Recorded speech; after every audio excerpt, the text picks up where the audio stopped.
Graça, paz e misericórdia da parte de nosso Senhor Jesus Cristo. Bem-vindo a você que nos acompanha para mais uma Escola Bíblica Dominical. Estaremos comentando a lição de número 13, a penúltima lição desse trimestre e a segunda lição deste último bloco de lições, que é a lição 12, 13 e 14. Hoje a lição de número 13, o propósito de missões.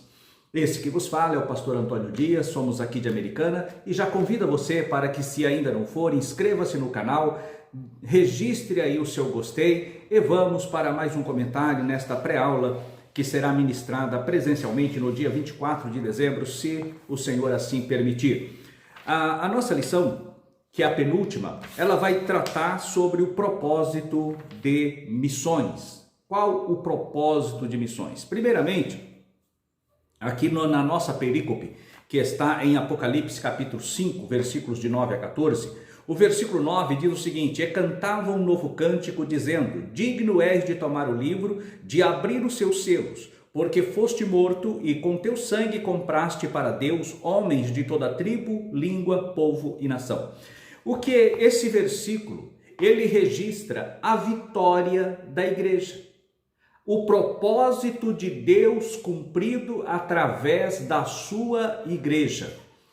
Eu vi uma certa feita alguém fazendo um comentário dizendo que a igreja, que o pai, um diálogo entre o pai e o filho, dizendo que sobre a sua obra remidora na terra, se havia sido falho ou não.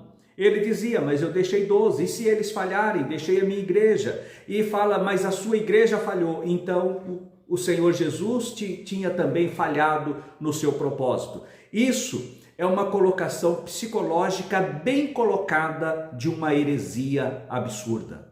Uma colocação psicológica bem colocada de uma heresia absurda. Jesus não falhou, a igreja, os apóstolos não falharam, a igreja não falhou, a igreja não falhará. E aqui essa palavra em Apocalipse, que o Senhor Jesus mostra a João, ele mostra o resultado da obra missionária consumado no céu. A igreja redimida, a igreja redimida composta por homens de toda tribo, língua, povo e nação, louvando e adorando ao Senhor naquele dia. E esse propósito de Deus jamais falhou. O propósito do diabo é dizer que Jesus falhou na sua obra remidora, e Jesus não falhou, até porque nós vamos encontrar aqui no livro de Jó: Bem sei eu que tudo podes, e nenhum dos teus propósitos podem ser impedido.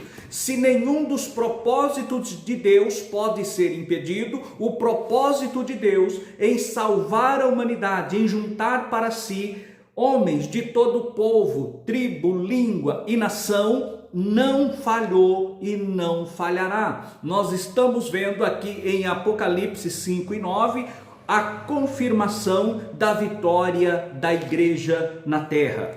Assim nós vemos que o propósito de Deus é que esta obra, ela prossiga, que este evangelho prossiga, que a mensagem continue sendo pregada por sua igreja, que a mensagem do evangelho continue a ser pregada pela sua igreja. Então o alvo da obra missionária é este, é alcançar homens, povos, línguas, nações, independente de questões culturais, de cor da pele, independente de qualquer coisa. O Senhor vai alcançar a todas as pessoas, e a igreja tem adentrado em todos os continentes, quer debaixo de perseguição, quer debaixo de provação, mas a igreja tem levado a mensagem do evangelho a todos os povos na terra.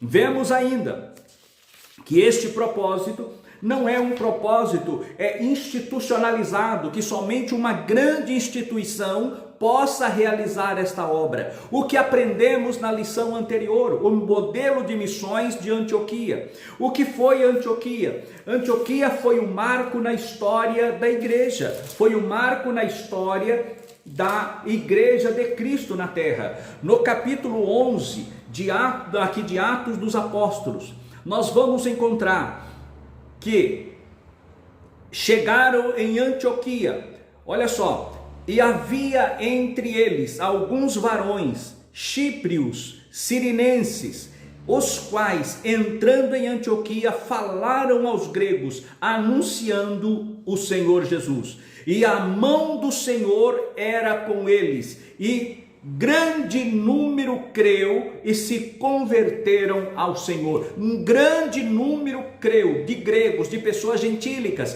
que creram no Evangelho. Aqui começa a base da igreja gentílica em todo o Novo Testamento. Começa aqui. E quem levou esta mensagem? Homens anônimos, assim como a fundação da igreja na cidade de Roma. Em Roma, quem levou a mensagem do Evangelho? As três principais cidades do Império Romano era Roma, em segundo lugar Alexandria e em terceiro lugar Antioquia. A primeira e a terceira igreja, a primeira e a terceira maiores cidades do Império Romano, a Igreja de Cristo foi firmada, foi fundada por pessoas anônimas, porém cheios do Espírito Santo, levou a mensagem do Senhor Jesus Cristo. Isso mostra que o propósito de Deus é o alcance do maior número de pessoas possíveis.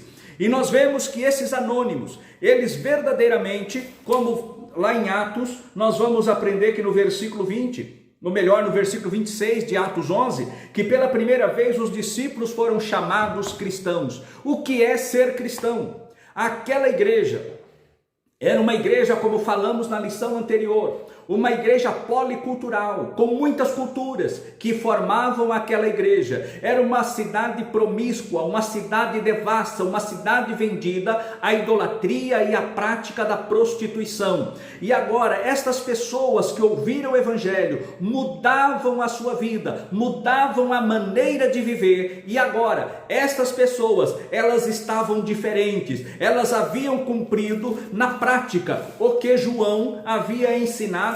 Ou melhor, aqui ainda não havia sido escrito a carta de João, mas eles viviam o que João escreveu na sua segunda carta, no capítulo 2. Quando ele vai dizer no versículo 18, não sois do mundo, nem o que no... Olha, ou melhor, não ameis o mundo, nem o que no mundo há. Se alguém ama o mundo, o amor do Pai não está nele. Porque tudo o que há no mundo, a concupiscência da carne, a concupiscência dos olhos e a soberba da vida, não é do Pai, mas do mundo. O mundo passa, a sua concupiscência, mas aquele que faz a vontade de Deus permanece para sempre. Eles separaram do modus vivendi ali de Antioquia. Eles não levavam aquela vida promíscua como a cidade, como os demais faziam, ou como eles próprios praticavam, mas agora, quando conhecem o Evangelho de Cristo, quando eles têm contato com a mensagem de Deus, eles mudam a sua maneira de viver, eles mudam a sua maneira de se comportarem, e agora as pessoas então, vendo que havia diferença, apontam para eles e dizem, são cristãos. O que quer dizer? Discípulos de Jesus Cristo, aqueles imitadores de Jesus Cristo. Então eram agora os imitadores de Jesus, os imitadores do Messias, os imitadores do ungido. E agora estas pessoas aqui que eram ensinadas pelos apóstolos, ensinada pelos doutores, ensinada pelos profetas, era uma igreja que havia verdadeiramente se convertido ao Senhor nosso Deus. Aí nós vamos para o tópico 2, pregar o Evangelho até que Cristo volte. Pregar o Evangelho até que Cristo volte, porque esta foi uma ordenança de Cristo para que se materialize Apocalipse capítulo 5, versículo 9. Lá em Mateus capítulo 28, versículos 18 ao 20, nós vamos ver ali sobre a grande comissão, que vai dizer assim: E chegando Jesus, falou-lhes dizendo: é-me dado todo o poder no céu e na terra. Portanto, ide e ensinai a todas as nações, batizando-as em nome do Pai e do Filho e do Espírito Santo, ensinando-as a guardar todas as coisas que vos tenho mandado. E eis que eu estou convosco todos os dias, até a consumação dos séculos. A igreja de Antioquia, no capítulo 13 de Atos, nós vamos ver ali que aquelas pessoas, eles eram cheios do Espírito Santo. Eles eram cheios do Espírito Santo. E havia naquela igreja, em Antioquia, havia profetas, havia doutores, a saber, Barnabé e Simeão, chamado Níger, e Lúcio Cirineu, e Manaém, que fora criado com Herodes, o tetrarca, e Saulo. Nós vamos encontrar aqui nesta relação tanto Simeão quanto Lúcio, eles eram africanos, e Níger quer dizer negro. Simeão, ele era negro. Vemos aqui Barnabé, ele era natural de Chipre, mas ele era um levita, profundo conhecedor da lei judaica. Aí nós vamos ver ainda que Lúcio, que era Cirineu, e Manaém, que fora criado com Herodes, o tetrarca, ou seja, ele era como se fosse irmão de leite, como se o Herodes, o tetrarca, foi aquele mesmo que matou João Batista, foi amamentado na mesma mãe, ou seja, irmão de leite de Herodes, o tetrarca.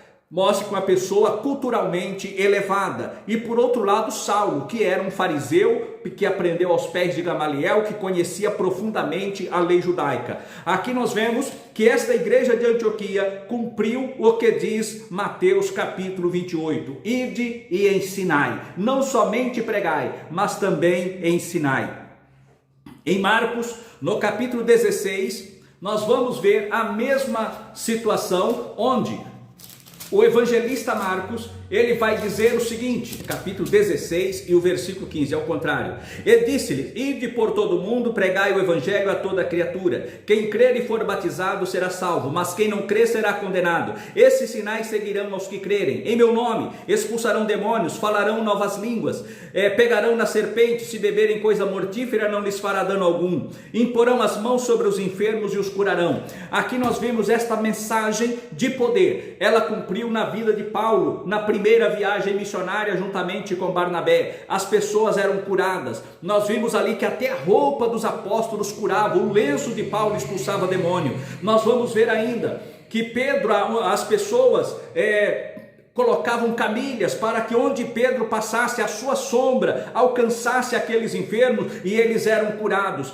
E nós vemos aqui que o Senhor, ele confirma o evangelho através de poder. Existem lugares no mundo hoje que nós não podemos pregar a palavra e falar que Jesus Cristo salva, cura e batiza com o Espírito Santo, mas em determinadas situações as pessoas precisam ver o poder de Deus manifesto na nossa vida. E como fazer isso? Pregando a palavra, sendo seguidores de Cristo, como Cristo disse aqui: ser-me-eis testemunha, tanto em Jerusalém, como em toda a Judéia, Samaria e até aos confins da terra. Este é o propósito do Evangelho de Cristo, a igreja não é algo que perdeu. Jesus não perdeu, Jesus não fracassou, os apóstolos não fracassaram, a igreja de Cristo não fracassou. Homens fracassam, denominações fracassam, instituições humanas fracassam, mas a igreja comprada e remida pelo sangue de Jesus não fracassou e jamais fracassará. E é esta igreja que o Senhor voltará um dia para buscar para si um povo seu, zeloso, especial e de boas obras. Que Deus nos abençoe e nos guarde, e até a próxima lição, se Deus quiser. Amém.